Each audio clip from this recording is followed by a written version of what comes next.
Before we start, welcome back to the channel. If you enjoy first-person stories about betrayal, quiet revenge, and consequences that hit later than expected, hit like, subscribe, and tell me in the comments where you're listening from. Because what happened to me started as a smug joke at a dinner table and ended with a stack of court papers that changed everything. My name is Evan Mercer, and the night I realized my marriage was already dead, I was sitting at a fancy anniversary party watching my wife flirt with her ex like I was a coat rack. It was a Saturday night at an upscale restaurant downtown, the kind of place with dim lighting, overpriced cocktails, and people who love talking about strong marriages over wine. We were there celebrating our friend's 9th anniversary, and everyone kept calling them the ideal couple. Meanwhile, my wife, Nadia, spent almost the entire evening glued to her ex-boyfriend, Trevor, laughing too hard at his stories, touching his forearm every few minutes, leaning in close like they were sharing secrets in a crowded room. I sat there by myself for what felt like hours, nursing a whiskey and watching the performance. Trevor was one of those smooth-talking guys who treats every conversation like an audition for most charming man in the room, and Nadia was eating it up. She barely spoke to me all night unless someone else was looking. The part that really stood out was how often she checked to see whether I was watching. She wanted an audience. She wanted a reaction. I'd been married to her for nearly 8 years at that point, and I knew her tells. She wasn't just being rude. She was pushing limits and seeing how far she could go in public. Then came the toast. Our host stood up, smiling, glass in hand, and started making the rounds, asking each couple to share what made their marriage work. It was all heartfelt stuff. Communication, patience, loyalty, growing together. By the time he got to us, I was curious what version of our life she would present to the room. Nadia didn't hesitate. She gave that smug little smile she used when she thought she was the smartest person present and said, "Marriage is just paperwork, honestly. It doesn't feel real." The table went quiet for a beat, maybe two. Then people laughed. Trevor laughed the loudest. A few others clapped like she just delivered the funniest, boldest line of the night. I didn't laugh. I took another sip of whiskey and watched her soak up the attention. She looked proud of herself like she'd made some edgy modern point about relationships. What I heard was simpler. My wife had just publicly dismissed our marriage as meaningless while entertaining her ex in front of a room full of people. That was the moment something shifted in me. Not rage, not yet. It was colder than that. It was clarity. The kind of clarity that strips excuses away and leaves you staring at the truth you've been avoiding. The rest of the evening played out exactly how you'd expect.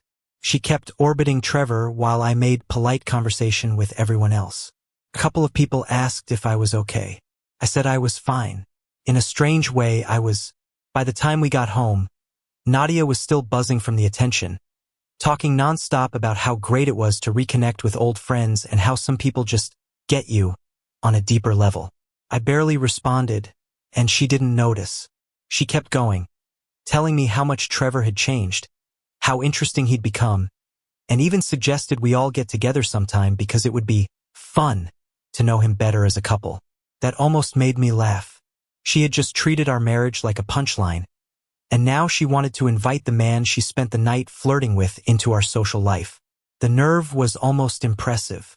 I nodded and said, maybe, because by then I already knew what I was going to do, and it didn't include group dinners. The next morning she was still riding that high. She made coffee, checked her phone constantly, brought up random college memories, and drifted around the kitchen like she was 22 again. She was so distracted she didn't notice me quietly going into the home office and pulling together financial files, account records, property documents, and copies of statements. Important documents. The kind you gather when you decide to stop arguing about respect and start dealing with reality. See, if marriage is just paperwork, then paperwork can also set you free. 3 days later, I made a phone call that changed the direction of my life. Not to Trevor, to someone far more useful. A divorce attorney. I'd spent enough time hoping things would improve and enough time preparing for the possibility they wouldn't, so I already knew who had the best reputation in the city. My consultation was set for Wednesday morning. I told Nadia I had a dentist appointment. She barely looked up from her phone when I left, too busy texting someone. We both knew it wasn't her cousin. The lawyer's office looked exactly like a place where bad decisions become expensive. Dark wood furniture, shelves full of legal books, and an atmosphere that quietly said nobody came there for fun. The attorney, a sharp woman in her 50s named Dana Holloway, got straight to the point. "Tell me what's going on." I laid it out, almost 8 years married, shared checking account, jointly owned house, no kids. Then I told her about the party, the comment, the ex, the pattern. She took notes and asked precise questions about timelines, spending, and assets. "How long has this behavior been happening?" she asked. And that was when I realized the party wasn't the issue. It was just the loudest example. The real story had been unfolding for months. Late nights with vague explanations, calls taken in other rooms, sudden concern for how she looked before quick errands, and almost no effort when it came to anything involving me. Even our own anniversary dinner. "A few months," I said. "Maybe longer." Dana nodded like she'd seen this 100 times. "Good news. No false state. Better news. You came in before making emotional financial mistakes or confronting her." Hearing that helped more than I expected, because for several days I'd been feeling like a fool. We spent the next hour going over everything: division of assets, likely timelines, filing strategy, what to document, what not to do. Before I left, she gave me one specific instruction: don't change your behavior at home. Don't warn her. Surprise is leverage. So I went home and acted normal, which turned out to be easier than I thought. Nadia was on the couch with her laptop, video chatting with someone. She minimized the screen the second I walked in. "How was the dentist?" she asked without really looking at me. "Fine. No cavities." She nodded and reopened the laptop. I caught a glimpse before she tilted it away, social media profile, and the face on it was Trevor's. That night she announced she was meeting old college friends for drinks. She spent over an hour getting ready. Full makeup, the good dress, the expensive perfume I bought her last Christmas. "Don't wait up," she said, kissing my cheek like we were roommates sharing a hallway. "Might be late." I almost laughed. She hadn't put that much effort into a night out with me in over a year. "Have fun," I said, and I meant it, because every time she did something like that she made Dana's job easier. She came home around 2 in the morning trying and failing to be quiet, bumping into furniture and whisper cursing at the coffee table. She was drunk. The next day she slept until noon. When she finally wandered into the kitchen, she looked wrecked. Smeared mascara, tangled hair, same dress from the night before. "Long night?" I asked, handing her a mug of coffee. "We just got carried away catching up," she said, avoiding my eyes. "You know how it is with old friends, right?" I said, adding another mental note to the file I was building. That became the rhythm of the week. She disappeared for hours with excuses about errands, friends, and sudden work obligations while I quietly organized years of records, photographed documents, and built the cleanest timeline possible. By Friday, she stopped bothering with believable explanations. She simply announced she was going out and would see me later. She was getting bold, testing how much she could get away with. What she didn't understand was that I was letting her get away with all of it because every crossed line was another nail in the coffin of that meaningless paperwork, she mocked. While she was out enjoying herself, I was in the office making copies of bank statements and investment summaries. It's amazing what you notice when you actually study your finances. Like recurring expensive dinners I definitely didn't attend, ticket purchases I never agreed to, random shopping sprees funded from our joint account. By Sunday I had everything: documents, dates, spending patterns, and a lawyer ready to move. The irony wasn't lost on me. She thought marriage was just paperwork. She was about to learn what paperwork could do when filed in court by someone who knew exactly how to use it. Monday morning, Dana called. "Everything's ready. We can file now, and service can happen as soon as you approve." "Do it," I said. I filed on Monday. On Tuesday, Nadia brought Trevor into my house. I got home around 6 and saw his car in the driveway. Not on the street like a guest, but parked right where I usually parked, as if he lived there. The entitlement was almost artistic.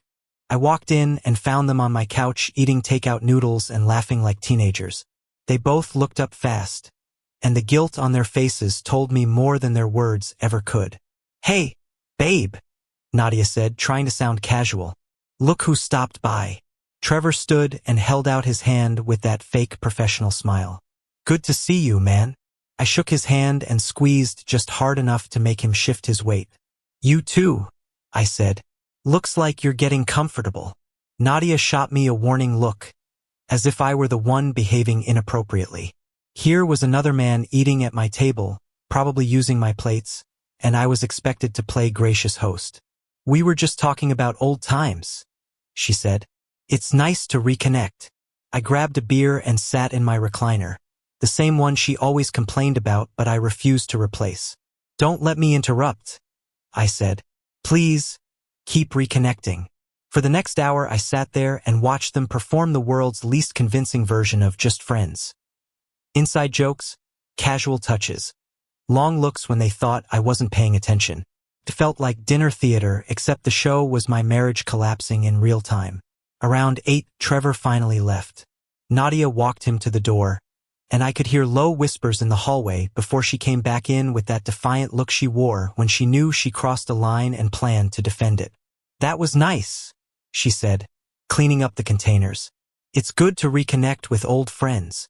I nodded and finished my beer. "Yeah," I said. "Very nice."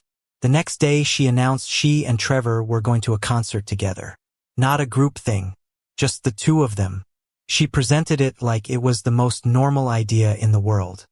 He had an extra ticket. It'd be a shame to waste it. She wore the black dress I bought for our anniversary the previous year.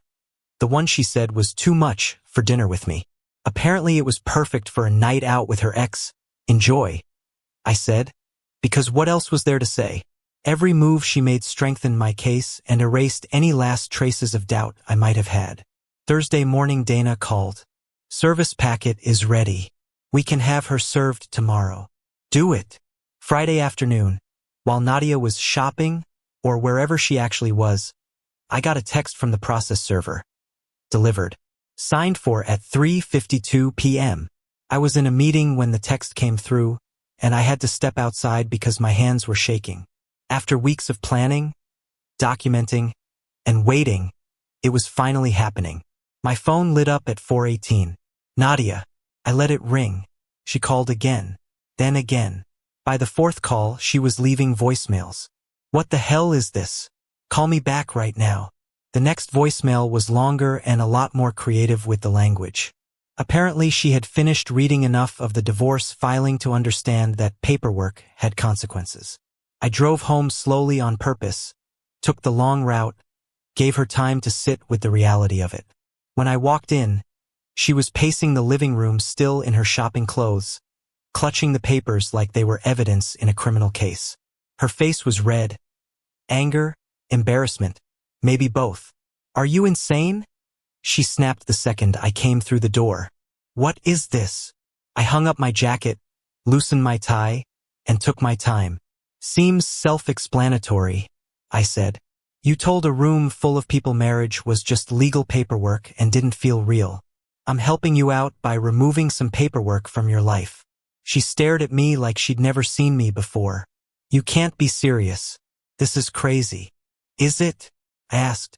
"You've treated our marriage like a joke for months. I'm just making it official." She threw the papers on the coffee table, where they spread out like oversized confetti. "This is ridiculous. We can fix this. We just need to talk." Now she wanted to talk. After months of disappearing, whispering on phones, bringing her ex into my home, and dismissing me in public, suddenly communication mattered.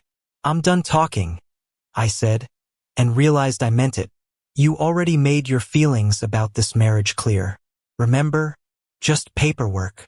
Not real." I watched the color drain from her face as she replayed her little speech in her head. "That was a joke," she said weakly. "I didn't mean it." I opened the beer I'd been thinking about all afternoon. "Funny thing about jokes," I said. "They only work when everyone's laughing." I wasn't. She sat down hard on the couch and stared at the papers as if they might disappear if she looked long enough. "You're throwing away 8 years over one stupid comment." She kept coming back to that, reducing everything to a single sentence, as if I hadn't watched her drift away for months while she leaned into another man's attention. "Read the papers," I said, heading upstairs. "Maybe your boyfriend can help you with the legal terms.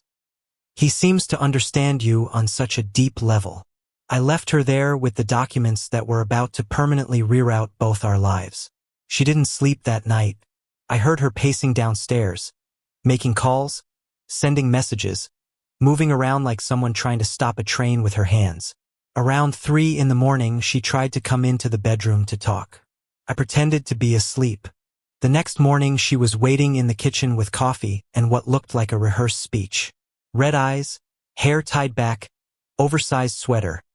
The whole setup was designed to say regret. "We need to discuss this like adults," she said before I'd even sat down. "This divorce thing is unnecessary. We can fix this." I poured my own coffee and leaned against the counter. Fix what exactly? Us. Our relationship. Whatever problems we've had. She was using her reasonable voice now, the one she pulled out when she wanted something. "Every couple goes through hard periods. Hard periods. That's what she called months of disrespect, lies, emotional cheating, and public humiliation." "Interesting," I said. "What's your plan?" She looked relieved, probably thinking I was opening a door. "Better communication. Maybe counseling. I can go out less. Not stop. Just reduce the frequency of secret meetups and date-like outings with Trevor." "How generous," I said. "What about him?" "What about who?" she asked, already knowing. "Your ex. The guy getting more of your attention than your husband." Her face flushed. "He's just a friend. You're reading too much into innocent conversations." Innocent conversations that required concerts, private dinners, whispered goodbyes, and hours of messaging. "Okay," I said. "Let's pretend you're right. Let's pretend this is all innocent, and I'm overreacting to harmless jokes and harmless friendship. If our marriage means that much to you, why didn't you fight for it before I filed?" She opened her mouth, then closed it.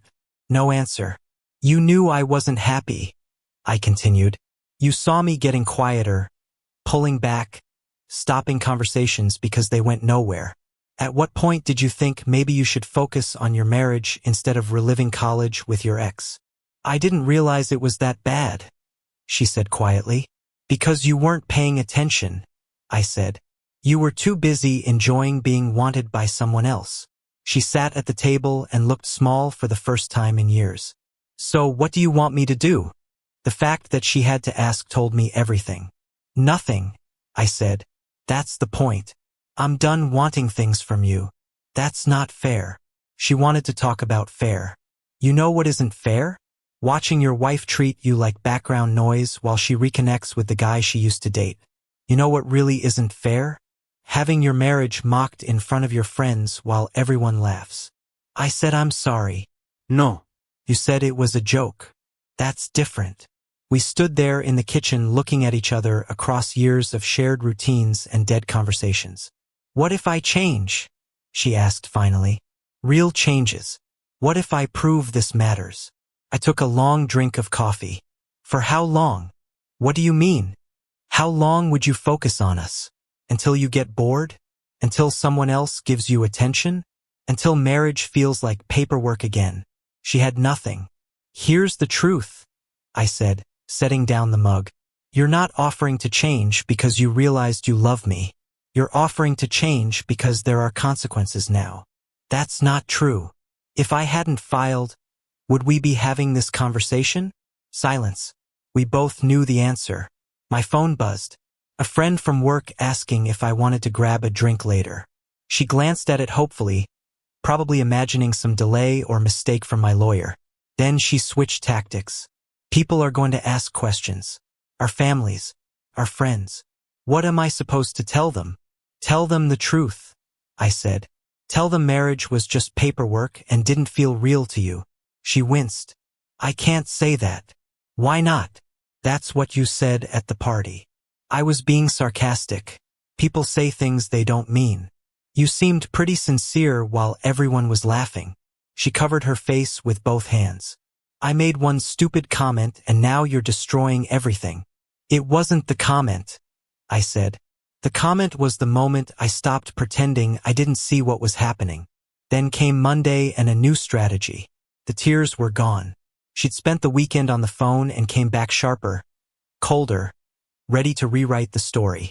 I talked to my sister, she announced over breakfast. She thinks you're having some kind of midlife crisis. I almost choked on my coffee. A midlife crisis? Men your age panic. They make impulsive decisions. They blow up relationships over minor issues. She had clearly rehearsed this. It's very common.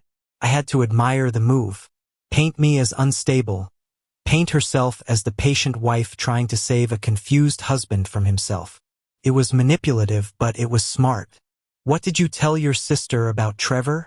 I asked. Her expression went blank for a split second. He's not relevant. The dinner in our house, the concert, the anniversary party, the constant messages. He's not the issue. Interesting. Then my phone rang. Unknown number. I answered and recognized her mother's voice immediately. No greeting. What is this nonsense about divorce papers? What did you do to my daughter? I put the call on speaker so Nadia could hear every word. Hi to you too, I said. I filed for divorce. Why? She says you won't discuss anything rationally. I looked straight at Nadia. Did she mention bringing another man into our house? Or going to concerts and dinners with her ex? Silence on the line. Then, she said he was just an old friend. Ask her how many old friends get private dinners and date nights. It wasn't a date, Nadia snapped, dropping the calm act. We were catching up. Catching up requires multiple one-on-one outings and whispering at my front door? I asked. Her mother came back on, voice noticeably cooler now. I think I need to speak to my daughter privately. After she hung up, Nadia glared at me. You had no right to involve my mother. I didn't involve her. You called her for backup. My phone buzzed again, then several times in a row. I checked the screen. Mutual friends. Concerned messages. Offers to mediate. Questions about what was really going on. You've been busy, I said, showing her the screen. People care about us, she said defensively. People care because you're telling them I snapped for no reason. That's not what I said. Then what did you say? She straightened, ready with her polished version. You got distant, moody, hard to talk to. I gave you space and reconnected with old friends while you worked through whatever you were dealing with. Then you blindsided me with divorce papers. It was masterful. She reframed emotional betrayal as compassion and my response as instability. In her story, she was the supportive wife and I was the unpredictable husband. And the comment at the party? I asked. Bad wording. I was frustrated because we felt disconnected. She'd managed to turn a public humiliation into a communication issue. You're good at this, I said. Seriously, you should work in PR. I'm trying to save our marriage. No. You're trying to save your image. Another message came in. This one from Trevor. She reached for my phone, but I pulled it back. He says he's here if you need to talk. I read aloud. How thoughtful. Give me my phone. It's my phone, I said. But I am curious. How many people are involved in this damage control campaign? I'm not coordinating anything. People are worried. They're worried because you told them I'm having a breakdown while texting the guy who helped get us here. He had nothing to do with this. He's had everything to do with this since the party. Since before the party, if we're being honest. She stood abruptly and moved to the window. You're making this about him because you can't admit the real problem is you, your insecurity, your trust issues. There it was. Final strategy. Make it my fault. I was jealous. I was paranoid. I was unstable. You know what? I said, grabbing my keys for work. You're right. I do have trust issues. I have a hard time trusting people who lie to me, disrespect me in public, and bring other men into my home. You diagnosed that perfectly. Where are you going? She demanded. To work, I said. Where people show me basic respect. We are not done talking about this. Yes, we are. From now on, talk to my lawyer. I left her standing there in the kitchen, already reaching for her phone, no doubt preparing the next wave of calls and messages to shape the narrative. She spent the next few weeks trying everything. Family interventions, emotional speeches, apologies, anger, blame, a surprise visit to my office, even one last tearful plea in a parking lot. None of it worked because by then I had already detached. Once you see the truth clearly enough, you can't unsee it. The divorce was finalized on a Tuesday, about 6 months after that anniversary party where she turned my marriage into a joke. In the end, the financial settlement hit her harder than she expected. Funny how just paperwork suddenly matters when assets are being divided. Dana did excellent work documenting the spending, the misuse of joint funds, and the pattern of behavior. Nadia kept the house, but she kept the mortgage too. I kept my retirement accounts, half the savings, and my peace of mind. Fair trade. The best part came a few weeks later when I ran into the couple who hosted that anniversary dinner at a grocery store. They were awkward at first, clearly having heard Nadia's version. "We heard about the divorce," the wife said carefully. "We're sorry things didn't work out." I smiled. Actually, things worked out exactly the way they needed to. She was right. Marriage was just paperwork. Once the paperwork was gone, everything got clearer. They exchanged a look, remembering the party. The husband hesitated, then said, "She mentioned you were going through something. She forgot to mention she's living with Trevor now." "Interesting," I said. "Wonder how that slipped her mind." Her story started falling apart once people saw the obvious. A man who walks away from disrespect isn't unstable. He's finally stable enough to stop tolerating it. I bought a smaller place closer to downtown. No mortgage stress, no shared accounts, no one treating me like an inconvenience in my own life.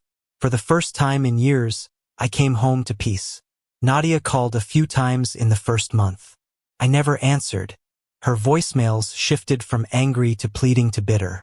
The last one blamed me for ruining everything over nothing. Even then, she still didn't understand. About half a year later, I heard through mutual friends that things with Trevor had already fallen apart. Apparently, when someone makes you an option once, they tend to keep doing it. They also said she'd been asking whether I was seeing anyone, whether I seemed happy, whether I ever talked about her. And I didn't. The truth is, I never wanted revenge. I wanted clarity. I wanted a life with someone who actually wanted to share one with me. Someone who understood that marriage isn't a legal form to mock when you're bored. It's a daily choice.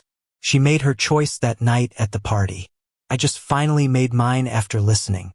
People still ask if I regret the divorce. No, I regret staying as long as I did. I regret normalizing disrespect. I regret hoping someone would value me after showing me repeatedly that she didn't. But I do not regret leaving. If you treat your marriage like a joke, you don't get to choose where the punchline lands. And that's my story. If you made it all the way to the end, subscribe to the channel, drop a comment with your thoughts, and check out the next videos on screen. I've picked a couple I think you'll really like. I'll see you in the next one.